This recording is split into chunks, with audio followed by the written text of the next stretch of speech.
नमस्कार दोस्तों, स्वागत है आपका आज की वीडियो में। देखिए, इंडिया से वेस्ट की तरफ ये है सीरिया, और सीरिया के अंदर जो पॉपुलेशन है वो 74% सुन्नी मुस्लिम्स की है और 16% यहां पे शिया मुस्लिम्स रहते हैं। तो कहने का मतलब ये है कि सुन्नी पॉपुलेशन जो है वो मेजॉरिटी में है, लेकिन मेजॉरिटी में होने के बाद भी सीरिया में जो गवर्नमेंट है वो बशर अल असद, जो कि एक शिया मुस्लिम है, उनकी है, और उनकी पार्टी के अंदर जो इंपॉर्टेंट पोजीशंस है उस पे भी जो लोग हैं वो शिया मुस्लिम्स ही है। तो देखिए, पहला क्वेश्चन ये है कि ऐसा हुआ क्यों। तो देखिए, साल 1970 में अभी के जो प्रेसिडेंट है सीरिया के बशर अल असद, इनके फादर हाफिज अल असद इनका जो था, उस सीरिया की मिलिट्री के अंदर काफी स्ट्रॉन्ग होल्ड था, और जो सीरियन एयरफोर्स थी उसको भी ये हेड करते थे। तो इन्होंने क्या किया कि 13 नवंबर 1970 को तख्ता पलट करके अपने आप को सीरिया का प्रेसिडेंट डिक्लेयर कर दिया। अब ये प्रेसिडेंट तो बन गए थे, लेकिन इनको बहुत ही अच्छे से पता थी ये चीज कि सीरिया के अंदर जो मेजॉरिटी है वो सुन्नी पॉपुलेशन की है, तो देर सवेर कभी भी Sunni LED political party power में आ सकती है। तो इन्होंने प्रेसिडेंट बनने के बाद से ही अपनी पावर को और मजबूत करने स्टार्ट किया, और सीरिया के जो सुन्नी मेजॉरिटी वाले इलाके थे वहां पर इन्होंने बहुत साथ ध्यान दिया।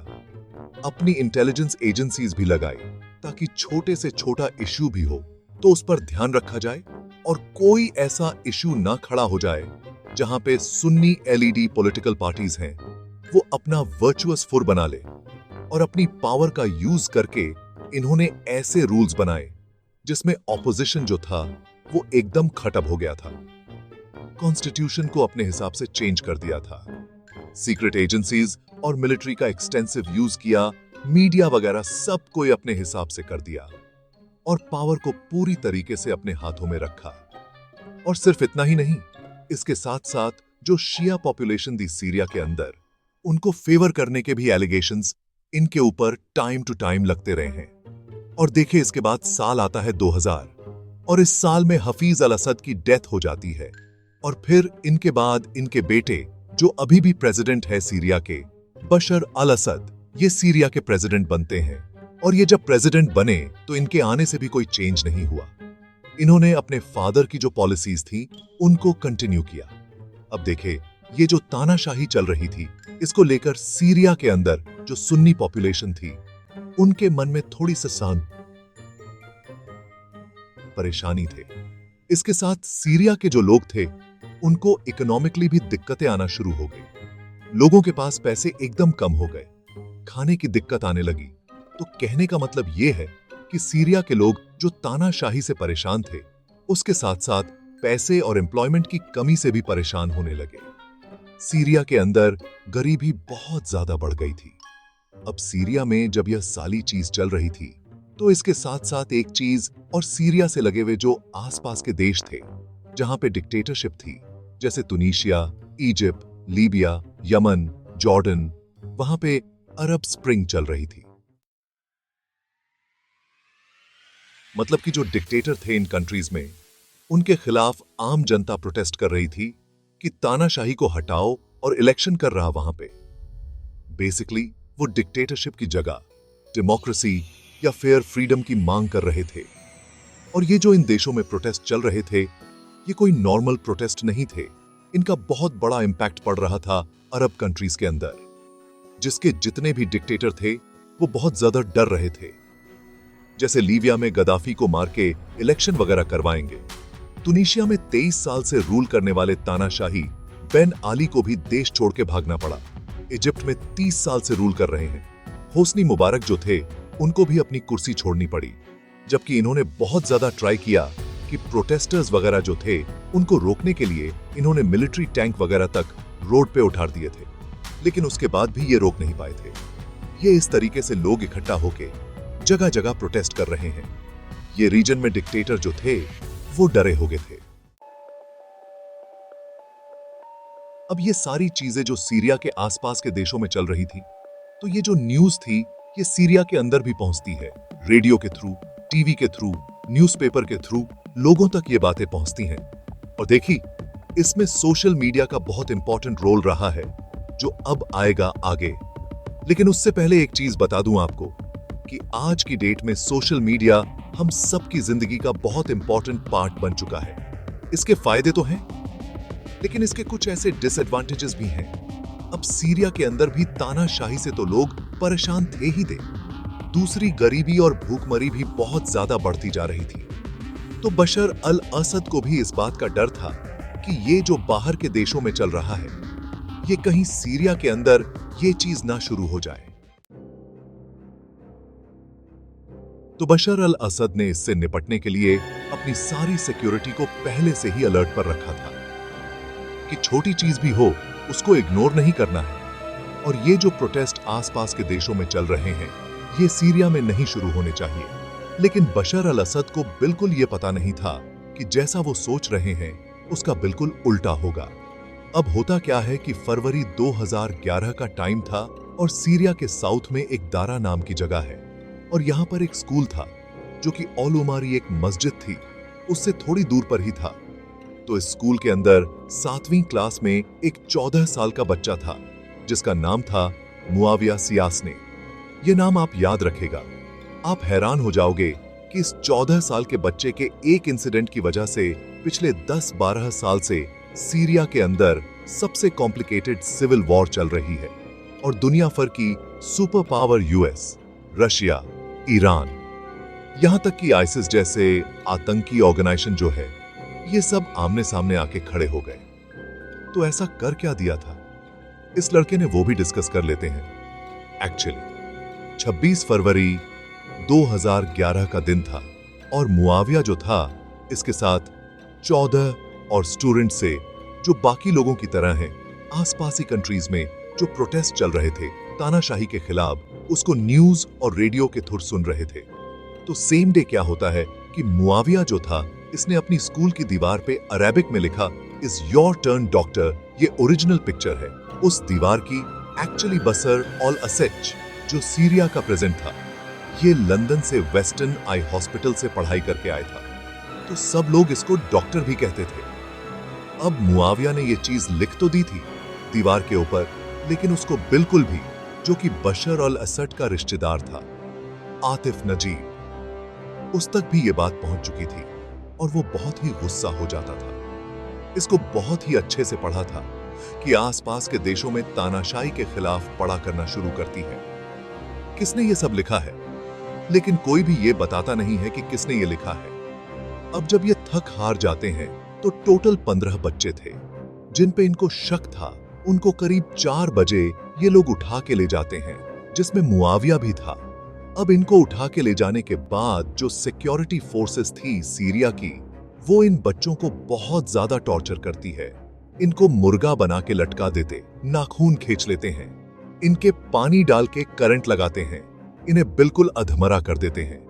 इधर तो ये सारी चीजें इन्होंने शुरू कर दी थी और दूसरी तरफ मुआविया और बाकी बच्चों के जो पेरेंट्स थे वो 2-3 बार पुलिस के पास पहुंच चुके थे ताकि उनके बच्चों को छोड़ दिया जाए, लेकिन जो फोर्सेस थी वो इनको छोड़ना था। बहुत दूर की बात इनसे कहती है कि आप अपने बच्चों को भूल जाओ और बच्चे पैदा करो, और नहीं कर पाओ तो अपने घरों की जो औरतें हैं उनको यहां पे छोड़ जाओ। अब ये जो लाइन थी इसको सुन के लोग बहुत ही गुस्सा हो जाते हैं और दारा के अंदर प्रोटेस्ट स्टार्ट करते हैं कि उनके साथ गलत हो रहा है। अब दारा के अंदर ये जो प्रोटेस्ट चल रहे थे और बच्चों के साथ जो हो रहा था, इसकी जो खबर थी सीरिया की बाकी सिटीज तक भी पहुंचने लगी और लोगों को पता चलने लगा कि दारा के अंदर प्रोटेस्ट स्टार्ट चल रहे थे, तो बाकी जगह पे भी प्रोटेस्ट होने लगे। 15 मार्च 2011 आते आते सीरिया के एरिया जैसे डमास्कस, अलिपो, होम्स, लटाकिया, हामा, इन सब जगह गवर्नमेंट का विरोध होने लगा। इन बच्चों को छोड़ा जाए तो जो एक छोटा सा प्रोटेस्ट जो दारा के छोटे से एरिया में शुरू हुआ था, वो सीरिया के अलग अलग एरिया में शुरू हो जाता है। और ये वो टाइम था जब बशर अल असद की जो रिजीम थी उसको लगने लगा कि ये जो बच्चों को इन्होंने पकड़ा है ये सही डिसीजन नहीं है, इससे बात और खराब हो सकती है। तो इन सारे प्रोटेस्ट को रोकने के लिए मिड अप्रैल 2011 करीब 45 दिन ये लोग बच्चों को रखते हैं और सीरियन गवर्नमेंट जो मुआविया और उसके बाकी के दोस्ते थे इन बच्चों को छोड़ देती है। अब गवर्नमेंट ने इन बच्चों को छोड़ तो दिया था, लेकिन जब ये बच्चों बाहर आते हैं तो इन बच्चों की हालत देख के हर कोई बहुत ज्यादा गुस्सा हो जाता है। ये छोटी उम्र के बच्चे थे, अपने पैरों पे खड़े नहीं हो पा रहे थे, नाखून इनके खींच लिए गए थे, पूरे शरीर पे इनके जख्म थे। और जब बच्चों ने अपनी अपनी कहानी बताई और ये कहानी जब दूर दूर तक पहुंची तो लोगों का गुस्सा बहुत ज्यादा बढ़ गया और लोगों ने दोबारा से प्रोटेस्ट करना स्टार्ट किया। और 22 अप्रैल 2011 को फ्राइडे था और जुम्मे की नमाज अदा करने के बाद ये लोग बात करते हैं और रोड पे इकट्ठा होकर फिर से प्रोटेस्ट करते हैं। लेकिन इस बार ये लोग कोई पीसफुल प्रोटेस्ट नहीं करते हैं, बल्कि बशर अल असद के खिलाफ जुलूस निकाल के उसके खिलाफ नारे लगाते हैं और वैलेंस भी होता है इस प्रोटेस्ट में। और ये जो दिन है इसको फ्राइडे ऑफ डिग्निटी भी बोला जाता है। अब सीरियन फोर्सेस जो थी वो इस भीड़ को रोकने की कोशिश तो बहुत करती हैं और इसके बाद जब इस भीड़ को रोकने में नाकामयाब हो जाती हैं तो 25 अप्रैल 2011 के दिन फोर्सेस भीड़ के ऊपर गोलियां चला देती हैं और इसके अंदर 2 लोगों की जान चली जाती है। अब इसके अगले दिन ये जो 2 लोगों की जान गई थी, भीड़ इनका जनाजा लेके निकलती है और काफी नारेबाजी भी होती है इस टाइम पे। तो सीरिया की जो गवर्नमेंट थी इसको कहती है कि ऑर्डर को फॉलो नहीं किया जा रहा है, आप लोग फिर से भीड़ इकट्ठी कर रहे हैं और नारेबाजी कर रहे हैं। तो इससे निपटने के लिए हेलीकॉप्टर और टैंक्स का यूज किया गया, उनको रोड पर उतार दिया गया, गोली बगारा चलाई किया और ऊपर से सीरियन फोर्सेस को ऑर्डर दे दिया गया था कि चाहे कुछ भी हो जाए, किसी भी तरीके से इन प्रोटेस्ट को, इन भीड़ को इकट्ठे होने से रोको, चाहे जो मर्जी करना पड़े। और फिर इसके बाद इन प्रोटेस्टर्स के ऊपर बहुत ज्यादा गोलियां चलती हैं, बहुत ज्यादा लोगों की जान जाती है। इसकी जो ओरिजिनल फुटेज बशर अल असद को अपनी कुर्सी छोड़ने को कह रहे थे, मतलब कि सीरिया के आसपास के देशों में जो चल रहा था, अब वही सिचुएशन सीरिया के अंदर भी आके खड़ी हो गई थी। और आए दिन जो सिविलियंस थे और जो सोल्जर्स थे, इनके बीच में झड़प होती थी। तो जो भीड़ थी उसके पास तो कोई हथियार थे नहीं, वो पत्थर, लाठी, डंडे इससे ही लड़ते थे। और जो सिक्योरिटी फोर्सेस थी उनके पास तो एडवांस हथियार थे। तो इसमें बहुत ज्यादा किस्म की जो जान जाती थी वो आम जनता की जाती थी।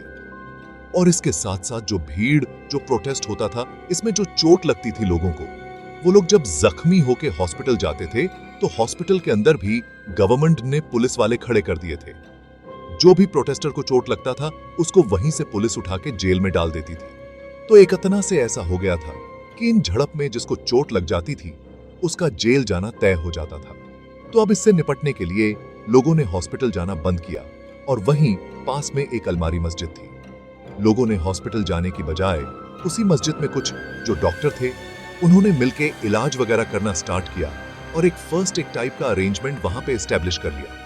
अब इसके कुछ ही दिन बाद जो सीरियन फोर्सेस थी उनको भी पता चल जाता है कि इस मस्जिद के अंदर इनका इलाज वगैरह होता है और यहीं पे लोग छुपते हैं। तो जो सीरियन फोर्सेस थी वो इस मस्जिद के ऊपर भी अटैक कर देती है और वहां भी जितने मरीज और डॉक्टर थे उनकी भी जान चली जाती है। इस अटैक का बहुत ज्यादा विरोध होता है और इसके बाद यह हुआ था कि आम जनता, बच्चे, औरतें जो भी सीरियन फोर्सेस को देखती थी कहीं पत्थर मार देती थी, कहीं डंडा फेंक के मार देती थी। बहुत ज्यादा विरोध होने लगा था पूरे सीरिया के अंदर। 2011 आते आते 1000 से ज्यादा लोगों की जान जा चुकी थी और सीरियन आर्मी जो थी उनके भी कई सारे सोल्जर जो थे उनकी भी जान गई थी, क्योंकि सिविलियन जो थे वो पत्थर बगारा मारते थे। इसके साथ साथ सीरियन सिक्योरिटी फोर्सेस में कहीं ऐसे सोल्जर भी थे जिन्होंने सिविलियंस के ऊपर गोली चलाने से मना कर दिया, तो ऐसे सोल्जर को भी मार दिया जाता था। पूरे सीरिया के सुन्नी मुस्लिम थे, वो पूरी तरीके से बशर अल असद के खिलाफ हो गए थे और उन्हें ये चीज मान ली थी कि हमारी जान तो वैसे ही जाने वाली है, लेकिन हम इसको इसकी कुर्सी से हटा के मानेंगे। यहां तक कि ये जो बच्चे थे जिनकी वजह से सारी चीज स्टार्ट हुई, ये भी इस प्रोटेस्ट में जाके शामिल हो गए थे। ये जो मुआविया है ये तो अभी भी फाइटर है और सीरिया में एस्टैब्लिशमेंट के खिलाफ लड़ाई लड़ता है। तो देखिए, जो झड़प चल रही थी सिविलियंस और सिक्योरिटी फोर्सेस के बीच में, कुछ दिन तक तो ये चलती है। उसके बाद इसका जो फॉर्मेट होता हो चेंज होता है, और फॉर्मेट इसलिए चेंज होता है क्योंकि सीरियन सिक्योरिटी फोर्सेस के अपने ही कुछ सोल्जर्स थे, वो बगावत कर देते हैं और आम जनता की मदद में आ जाते हैं। और इस चीज में जो मेन रोल था वो रियाद अल असर्द का था, जो कि एक बहुत ही अच्छी पोजीशन पर थे।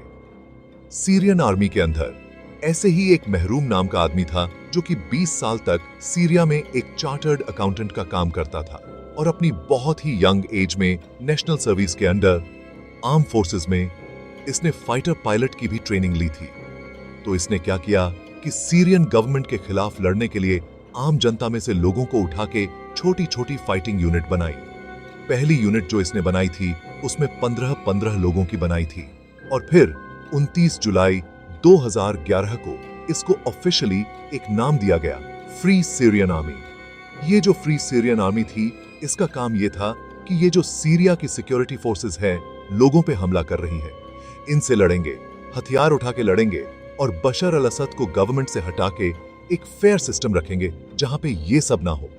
और इन्होंने ट्राई किया धीरे धीरे करके सीरिया के अंडर की जो एरियाज थे उन पे कब्जा करना। अब सीरिया के अंडर जो सारी चीज चल रही थी, इसको देख के आसपास के जो सुन्नी मेजॉरिटी वाले देश थे उनका भी सपोर्ट आने लगा। कई ऐसे लोग भी थे जो सीरिया छोड़ के चले गए थे। वो वापस सीरिया, वो ऐसे रहा गया, कर दिया, वो ऐसी कर दिया। खाटियार दमहस्कस अलिपो, फिर आगे चल के रक्का जो था, इन पे जाके कब्जा करना स्टार्ट किया और अपना बेस बना लिया। और इस चीज से निपटना सीरिया की गवर्नमेंट के लिए बहुत ही मुश्किल होता जा रहा था। तो देखे, एक तरफ तो ये लड़ाई चल रही थी, ये गवर्नमेंट और फ्री सीरियन आर्मी जो कि आम जनता ने बनाई थी, उसके बीच में अगर सीरिया का नॉर्थ ईस्ट वाला एरिया था, यहां पे क्या था, कुर्द पॉपुलेशन बहुत ज्यादा रहती थी। ये जो कुर्द पॉपुलेशन सीरिया में भी थी और सीरिया से लगे हुए टर्की था, उसके एरिया में भी थी। तो ये जो कुर्द है, ये टाइम टू टाइम कुर्दिस्तान की डिमांड करते थे। ये टर्की में भी ये डिमांड करते थे और सीरिया में भी करते थे। तो उनको इस पर्टिकुलर टाइम पे एक बहुत ही अच्छी अपॉर्चुनिटी लगी कि जो सीरिया गवर्नमेंट है वो तो बहुत ही बैकफुट पे है, उसको फ्री सीरियन आर्मी ने बहुत पीछे कर रखा है। तो यही टाइम है कुर्दिस्तान बनाने का।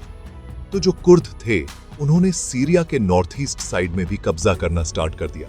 मतलब कि सीरिया गवर्नमेंट की जो एक दिक्कत चल रही थी फ्री सीरिया आर्मी से, अब नॉर्थ ईस्ट साइड पे कुर्द जो थे, वो अब इसके बाद बाहर की जो कंट्रीज थी, इन चारों ग्रुप्स के साथ अपने अपने मकसद को पूरा करने के लिए जुड़ने लगती हैं, उनको सपोर्ट करने लगती हैं।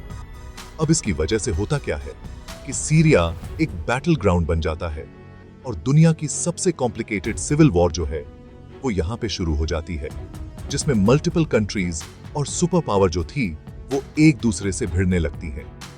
अब आप कहोगे कि बाकी कंट्रीज क्यों आई हैं और क्यों भिड़ने लगी, तो वो भी आपको मैं बताता हूं। मिडिल ईस्ट की जो ऑयल रिच्ड सुन्नी कंट्रीज थी, जैसे सऊदी, कतर, ये भी सीरिया की शिया गवर्नमेंट थी, जो कि पॉपुलेशन में कम होने के बाद भी सुन्नी मुस्लिम्स पे रूल कर रही थी।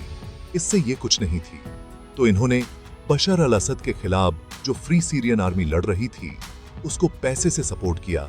ये हथियार पहुंचा है वहां पे, ताकि सीरिया के अंदर जो बशर अल असद है, जो कि शिया है, उसको हटाया जा सके। अब ये सारी चीजें जब चल रही थीं, तो ईरान, जो कि शिया मेजॉरिटी कंट्री है, वो चाहता था कि सीरिया के अंदर बशर अल असद, जो कि शिया है, वो ही रूल करे, वो ना हटे वहां से। तो ईरान ने पूरी तरीके से सीरिया की जो गवर्नमेंट थी, बशर अल असद, उसकी मदद करना स्टार्ट किया। एक से एक एडवांस टेक्नोलॉजी और मिलिट्री तक भेजी सीरिया की गवर्नमेंट के पास, ताकि वो इस चीज से निपटकर अपनी जो एस्टैब्लिशमेंट है उसको कायम रखें। तो ये तो मिडिल ईस्ट की कंट्रीज हो गए। ऐसे ही बशर अल असद की दोस्ती रशिया से अच्छी थी और मिडिल ईस्ट के अंदर रशिया की जो इंटरेस्ट है उनको पूरा करने के लिए बशर अल असद का सीरिया में रहना रशिया के लिए बहुत फायदेमंद था। तो रशिया ने भी बशर अल असद यानी कि सीरिया गवर्नमेंट की मदद के लिए, अब रशिया सीरिया में घुस के उस रीजन में अपना इन्फ्लुएंस करेगा और मदद करेगा, तो यूएस कैसे पीछे हट सकता है। यूएस ने सीक्रेटली सीआईए को यह टास्क दिया कि फ्री सीरियन आर्मी को ट्रेनिंग दी जाए, उनको हथियार पहुंचाया जाए, ताकि वो एस्टैब्लिशमेंट के खिलाफ लड़ सके। तो ऐसे करके दुनिया भर की कंट्री इसमें घुस गई और 4 अलग अलग ग्रुप्स में ये सारी कंट्री और सुपर पावर बढ़ गई अपने अपने इंटरेस्ट को पूरा करने के लिए। और सीरिया में हर दिन लड़ाई होने लगी और एयर स्ट्राइक होने लगी। अब इसके बाद क्या होता है कि 18 जुलाई 2012 को रुवांडा स्क्वायर, जो कि दमास्कस में है, यहां पर सीरियन गवर्नमेंट जो थी इन चीजों से निपटने के लिए अपनी सेंट्रल क्राइसिस मैनेजमेंट की मीटिंग कर रही थी, जिसमें सीरियन गवर्नमेंट के बहुत ही इंपॉर्टेंट लोग थे। अभी जो फ्री सीरियन आर्मी थी बहुत दिन से इस मीटिंग के ऊपर ताक लगा के बैठी थी। तो ये क्या करते हैं कि एक प्लान्ड तरीके से इस पूरी बिल्डिंग को ही उड़ा देते हैं, जिसमें सीरिया के डिफेंस मिनिस्टर दाऊद राजिया, इसके साथ साथ बशर अल असद का जो ब्रदर इन लॉ था आसित, उसकी भी जान चली जाती। यह बहुत बड़ा सेटबैक था सीरिया की गवर्नमेंट के लिए।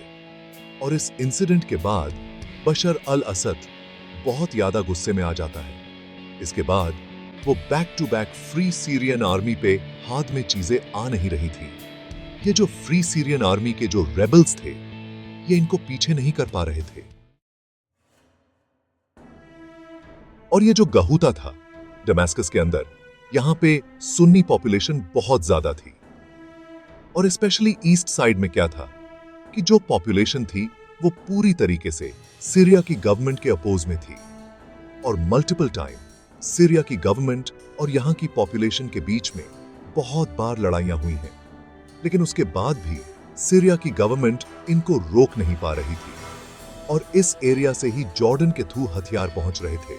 तो जब इसका कोई सॉल्यूशन नहीं मिला तो 21 अगस्त 2013 को 1:02:30 पे फिर उसी दिन 5 बजे केमिकल वेपन का यूज करती है सीरिया की गवर्नमेंट।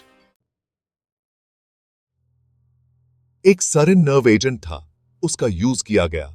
लाइन से लाशें बिछा दी जाती है, बच्चे औरतें सारे एक लाइन से वहां पे उनकी जान चली जाती है। अब केमिकल अटैक के खिलाफ करीब 188 से 200 कंट्रीज ऐसी हैं जिन्होंने केमिकल वेपन कन्वेंशन साइन कर रखा है कि वो केमिकल वेपन का यूज नहीं करेंगी, लेकिन सीरिया ने ये चीज साइन नहीं कर रखी थी। और केमिकल वेपन का यूज करना ये बहुत ही इनह्यूमन है, इसमें बहुत ही बुरी तरीके से जान जाती है। ये बहुत बड़ा वॉर क्राइम है। अब बशर अल असद ने केमिकल वेपन यूज तो कर लिए थे, लेकिन इस इंसिडेंट के बाद पूरी दुनिया में इसका विरोध होता है। ह्यूमन राइट्स वॉच और एमनेस्टी इंटरनेशनल ने यूएन को बोल के इस चीज को इंटरनेशनल क्रिमिनल कोर्ट में ले जाने की बात कही। और यही वो टाइम था जब हर किसी को लग रहा था कि बशर अल असद अब उनका यहां सीरिया से जाना तय है। लेकिन चाइना और रशिया ने इस चीज को वीटो करके इसको पूरी तरीके से कैंसिल कर दिया। ऐसे ही 2017 तक 7 बार वीटो का यूज किया रशिया ने सीरिया को बचाने के लिए। और अगर ये वीटो ना होता तो कई सारी चीजें हो सकते थे, जैसे इनके ऊपर सैंक्शंस लग सकते थे या मिलिट्री इंटरवेंशन हो सकता था, अल असद को स्टेप डाउन करना पड़ सकता था। लेकिन रशिया और कहीं तक चाइना की मदद से बशर अल असद बच गए। लेकिन इसके बाद भी ये जब केमिकल हमला हुआ तो ओबामा ने इसका अपोस्ट करते हुए सीरिया के बेसिस के ऊपर डायरेक्टली अटैक भी किए। और एक तरह से यहां पर यूएसए और रशिया जो था वो इनडायरेक्टली आमने सामने आ गए थे, जहां रशिया बशर अल असद के साथ खड़ा था और यूएसए फ्री सीरियन आर्मी के साथ खड़ा था। लेकिन यूएस का यह कहना था कि वो यहां पर गुस्सा है, यानी ये सीरिया में जो गुस्सा है वो आईएसआईएस का खात्मा करने के लिए गुस्सा है। तो यूएस ने सीरिया के अंदर अलग अलग बेसिस पे स्ट्राइक करी। इसके साथ साथ आईएसआईएस के जो ठिकाने थे वहां पे भी यूएस ने स्ट्राइक करी। के जवाब में आपने देखा होगा कि आईएसआईएस वाले जो थे वह यूएस रिलीजन जितने भी थे उनको पकड़ लेते थे, उनका कभी गर्दन काटने वाली या फिर उनको जला के वीडियो बनाते थे और इंटरनेट पे डालते थे, जिसमें ज्यादातर इन्होंने जर्नलिस्टों को पकड़ा था। तो इतनी सारी कंट्रीज एक तरफ लगी हुई थी। इसके साथ साथ 2015 में टर्की भी घुस जाता है नॉर्थ। इस सीरिया में जो कुर्द लगे हुए थे अलग अलग जगह कैप्चर करने में, टर्की को लगा कि उसके लिए भी दिक्कत हो सकती है, तो उसने भी उनके ऊपर एयर स्ट्राइक करने स्टार्ट कर दी। रशिया को भी किसी भी कीमत पर मिडिल ईस्ट से सीरिया के अंदर बशर अल असद चाहिए था, तब भी उसके इंटरेस्ट पूरे हो सकते हैं। तो रशिया ने भी अपना बेस सीरिया के अंदर बना लिया और अलग अलग जगह पर एयर स्ट्राइक करी। तो कहने का मतलब है कि इतनी सारी सुपर पावर, रिबेलियंस, आतंकी ग्रुप इस इलाके के अंदर अपने अपने मकसद के लिए लड़ रहे थे और सीरिया जो था वो एक देश नहीं बचा था, बल्कि अलग अलग सुपर पावर, कंट्रीज और रिबेलियंस के लिए, आतंकी संगठनों के लिए एक अड्डा बन गया था, जहां सब लोग आकर अपने मतलब पूरा करने के लिए लड़ाई लड़ते थे, जैसे कि एक रेसलिंग रिंग होती है उसकी तरह। 2016 में जब ट्रंप प्रेसिडेंट बने तो उसके बाद उन्होंने यूएसए को सीरिया से बाहर कर लिया और कहा कि बशर अल असद जो हैं वो सीरिया के अंदर पावर में रहे हैं, हमें कोई मतलब नहीं है, ये नेवर एंडिंग फाइट है, इसमें हमें नहीं पड़ना। अब यूएस तो निकल जाता है, लेकिन 2017 में बशर अल असद में फिर से केमिकल वेपन का यूज कर दिया, जिसमें 85 लोगों की जान चली गई, जिसमें से 10 से ज्यादा तो बच्चे थे। तो इस इंसिडेंट के बाद जब जो यूएस बच्चे यहां से बाहर निकल के गया था, उसको वापस सीरिया में इन्वॉल्व्ड होना पड़ा और अब ऑफिशियली स्ट्राइक करने लगा वो सीरिया के ऊपर। दुनिया की इस सबसे कॉम्प्लिकेटेड सिविल वॉर में 4 लाख से ज्यादा लोगों की जान चली गई। 80% से ज्यादा सीरिया की जो पॉपुलेशन थी वो गरीब बन गई। लोग भूखे मरने लगे, लोग सीरिया छोड़ छोड़ के भागने लगे और जब कोई फ्लाइट नहीं मिली तो अपनी जान तक दांव पर लगा के समुद्र के रास्ते से भागने लगे। सीरिया की इस कॉम्प्लिकेटेड सिविल वॉर को, जहां मल्टीपल कंट्रीज इन्वॉल्व्ड हैं, सबसे पहली सोशल मीडिया वॉर भी कहा जा सकता है, क्योंकि यह सबसे पहली वॉर थी जहां हर एक ग्रुप ने सोशल मीडिया का बहुत बात यूज किया, अलग अलग नैरेटिव सेट करने के लिए, इंटरनेशनली अपनी बात पहुंचाने के लिए। 800 से ज्यादा जो जर्नलिस्ट थे, आईसिस वाले तो जर्नलिस्ट का सर काट के, जला के उनकी वीडियो बना के डालते थे, तो कोई भी जर्नलिस्ट अपनी जान को खतरे में डाल के सीरिया में जल्दी से जाना नहीं चाहता था, तो न्यूज एजेंसीज के लिए भी ये सोशल मीडिया एक अपडेट लेने का सोर्स बन गया था। आज की डेट तक इसका रियल सॉल्यूशन नहीं मिल पाया है। लोग वहां पे बैक टू बैक लड़ते रहते हैं और ये सब स्टार्ट हुआ एक छोटे से प्रोटेस्ट और बशर अल असद की जिद से कि वो अपनी कुर्सी नहीं छोड़ेगा। और 14 साल के मुआविया ने कभी सपने में भी नहीं सोचा होगा कि उसकी एक छोटी से दीवार पर लिखी होंगी लाइन से इतना कुछ हो जाएगा। मिलते हैं फिर अगले वीडियो में दोस्तों। बहुत बहुत धन्यवाद। अगर आपको यह वीडियो पसंद आई है तो इसको लाइक करें और सब्सक्राइब करें हमारे चैनल देसी टॉक्सिक को।